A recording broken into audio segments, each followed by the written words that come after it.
Hello! Kumusta kayong lahat? Guys, gumagawa ko ako ng kalabasa flan. Ayan. Isasalang ko na ho. Kumukulo na yung steamer. Yan.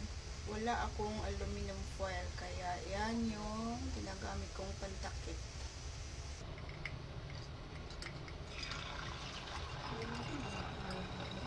Yuki ho. Yuki, boy.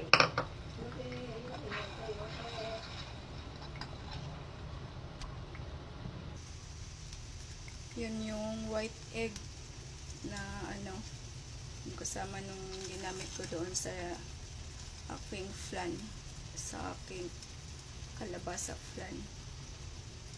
Kainin ko yan ngayon. Guys, luto na yung dalawa na yung oval. Itong circle, mag-add ako nito ng 5 minutes kasi medyo marami ho yan at makapal yung molder.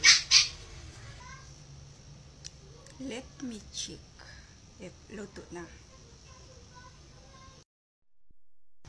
So guys, itong huli ko na napuputol kasi yung video ko kanina. So itong huli ko na yung aking kalabasa flan, yung nag-add ako ng 5 minutes to i-check ko lang kung luto na ho. Hingin yung papi ko.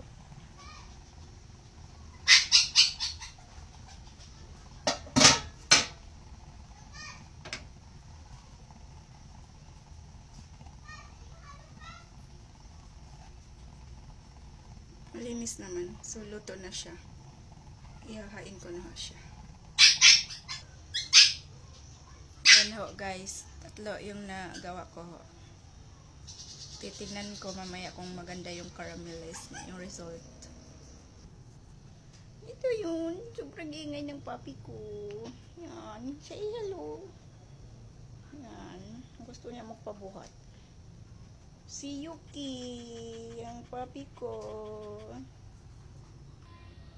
Ang ganda naman talaga na resulta ng aking squash flan.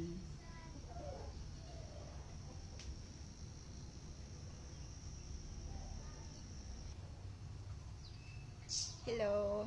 Ito na ho yung finished product ko ng aking kalabasa flan. Yung isa hindi ko na isasalin. Ko na lang plain wrap. Sarap. Thanks for watching, guys. Abangan nyo lang ho yung susunod kong gagawin. Ayan. Yung aking papi. Gustong gusto niya talaga kung saan ako nandun din siya.